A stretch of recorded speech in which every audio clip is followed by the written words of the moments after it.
Hey gang, it's Brent. I am out at one of my clients' properties doing a spring cleanup, so I'm all dirty.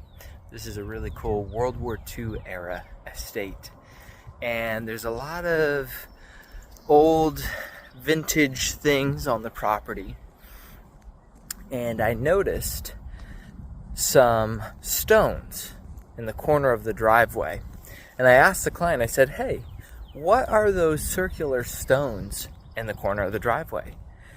And she tells me they are old millstones. Check it out. These are old millstones that were on the property from the previous owner. And when she said millstone, I immediately thought of Luke 17:2 or Matthew 18:6, where Jesus says, if you cause a little one to stumble, it would be better that a millstone be tied around your neck and cast into the sea. So I thought, how heavy are one of these millstones? Let's see. All right, let's see how heavy one of these puppies are.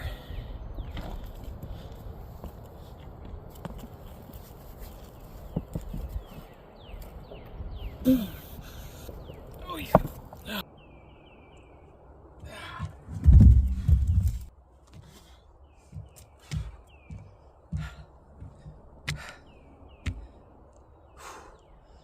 They're not light.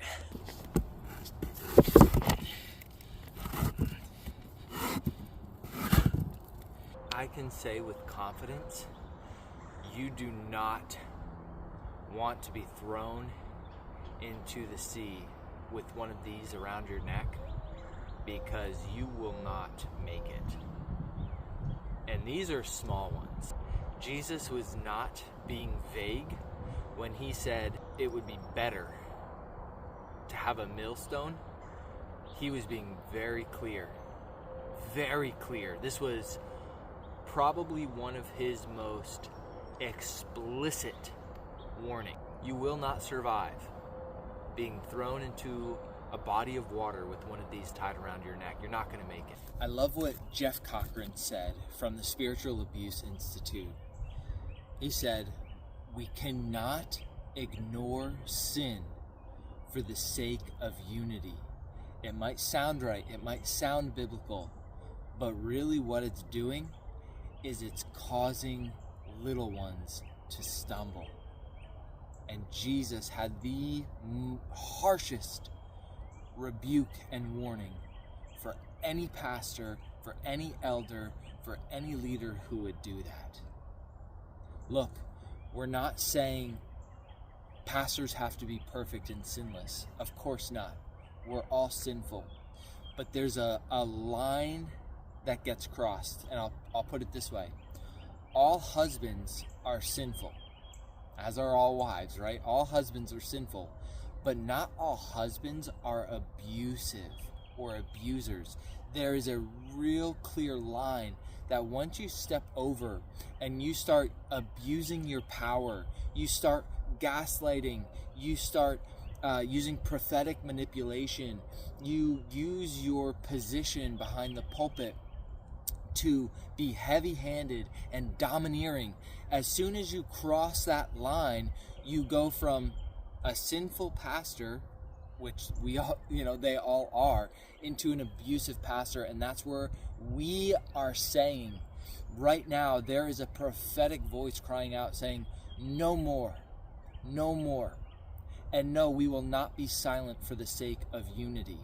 I know this might cause a lot of cognitive dissonance and pain, but I am asking you to lean into that pain, lean into that cognitive dissonance, and raise your voice. If you see that someone is being mistreated at your church, will you use your voice? Will you stand with them?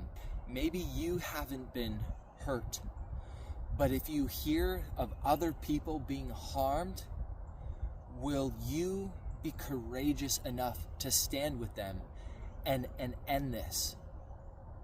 it's not okay to say, well, I'm glad it's not happening to me. At least that didn't happen to me, or I wonder what they did to deserve that. No, if we all take a stand, we can make our churches safe, and we can end spiritual abuse, or at least make it rare and hard to hide, as Jeff Cochran says. So if you haven't, I encourage you to go over to the Spiritual Abuse Institute website at spiritualabuse.institute. Check out their awareness resources, and ask your church to sign the Safe Church Pledge.